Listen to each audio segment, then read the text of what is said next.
Howdy, I'm Tom Barbalay.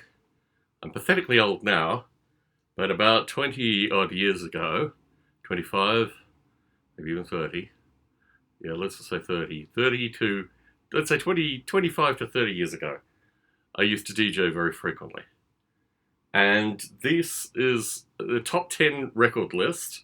I've got to give a shout out here to Dylan at Noble Records. I'm absolutely loving his videos, and also a former co-worker of mine at Netflix, Mayuko, who does amazing YouTube videos. And I saw records in her recent San Francisco video, and I thought, right, I've got to record some records and then prompt her to record some records. So when I used to DJ, I had a variety of records that I would just take with me. This isn't actually one of these records, but it's important to talk about this. Now, this is a raw beat record. I had maybe 5 of these. This one I bought in Berkeley in 1997 or 8. What I used to do is I'd come to the San Francisco Bay Area and I would only pack half my luggage. And the other half of my luggage I would put records in. And I've sampled from this beat record repeatedly. It's a great scratching record. I didn't always bring it when I would DJ, but certainly if I was doing any production or if I wanted to, record anyone rhyming or anything like that, I would always have this record close by because it gave a lot of different beat options. When I first came to this country, I'm from Australia originally, but coming to the US, I now live in San Jose in California. When I first came to this country, I went to LA. And I went to LA when I was probably 12 or 13, probably 13.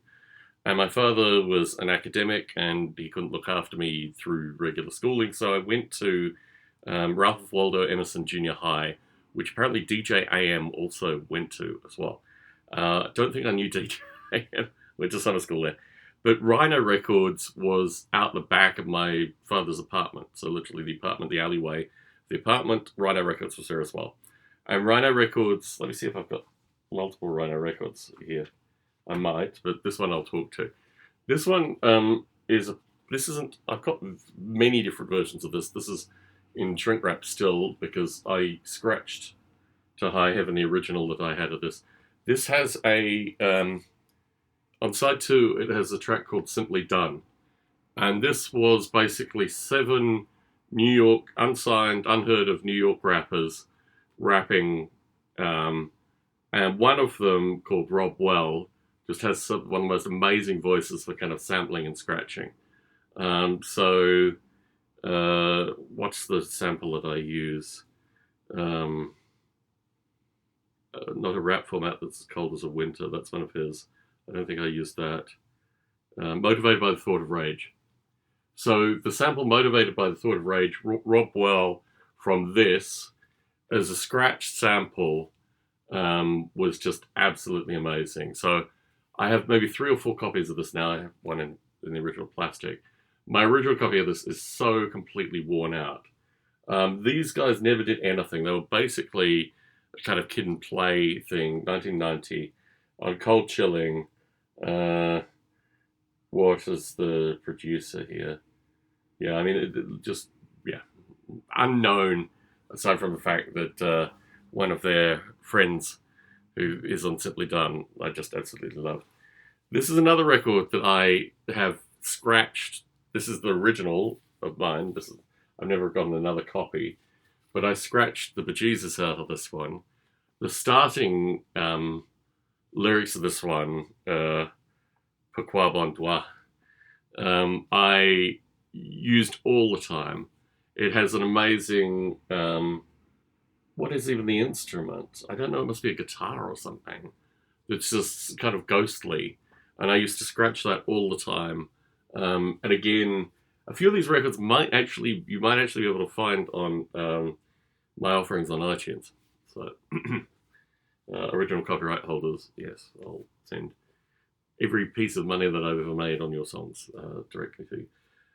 This one is just amazing. And again, very rarely known, talked about.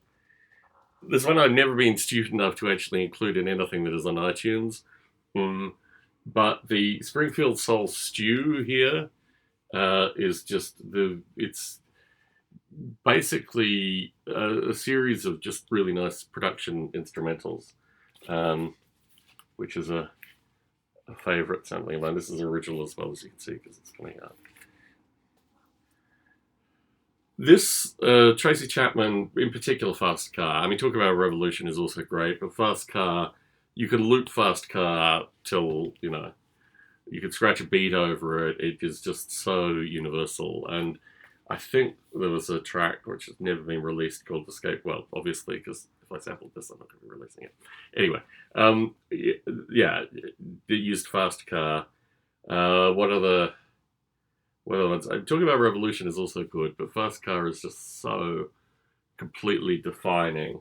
I don't think I have any Nirvana in this as well, but this is comparable to Smells Like Teen Spirit in terms of just a sample.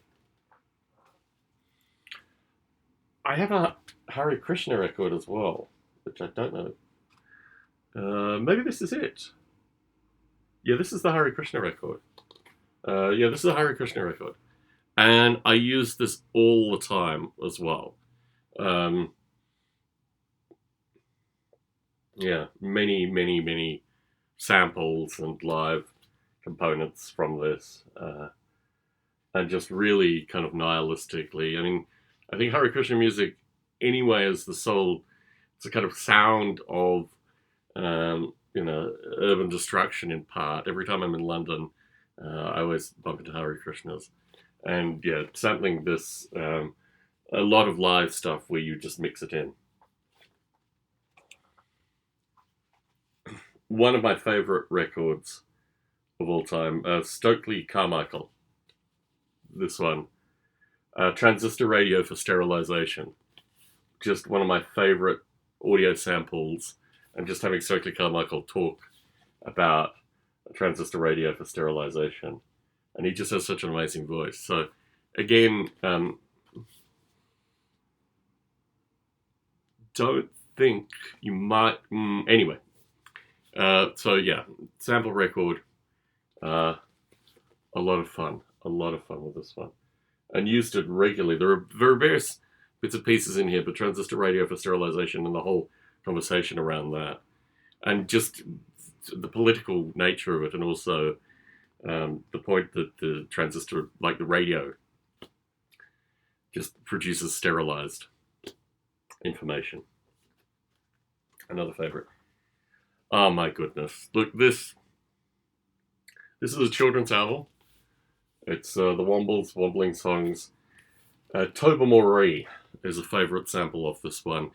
If you ever need a harpsichord lick and you ever need something that is really nicely on beat, particularly when you've got any kind of drums that you need to mix against, this was a favorite of mine. And yeah, this is a top 10, by the way, and not in any order, just 10. But yeah, the Wombles and Tobermory in particular. Two more. Negro Spirituals. Mary Don't You Weep. Just so many, just really haunting songs. And it's interesting, actually, the whole Moby phenomena of using, spirituals. Yeah, anyway, a favorite record to sample from, a favorite record to play, and just a classic. And I think the nature of the music is revolution as well, like the whole, it's a means of gathering together people and to talk about injustice, really fundamentally. Lots and lots of beautiful kind of deconstruction, but certainly my favorite on here was Mary Don't You Weep, and just an amazing record. Another favorite of mine for obscure sampling, I can't remember which one in particular. There's one that has a kind of beautiful 4/4/8/8 16/16. But yeah, this was another favorite. So this is my first run through of 10 records. So this is called Popular Kyoto Melodies of Japan. So there's my first 10 records of obscurity. I don't think there'll be any repeats from this, but I've got a bunch of top 10s in here. So This was top 10 favorite sampled records. And usually I'm talking here, of course, exclusively about live sampling. Tom Barbalet in San Jose.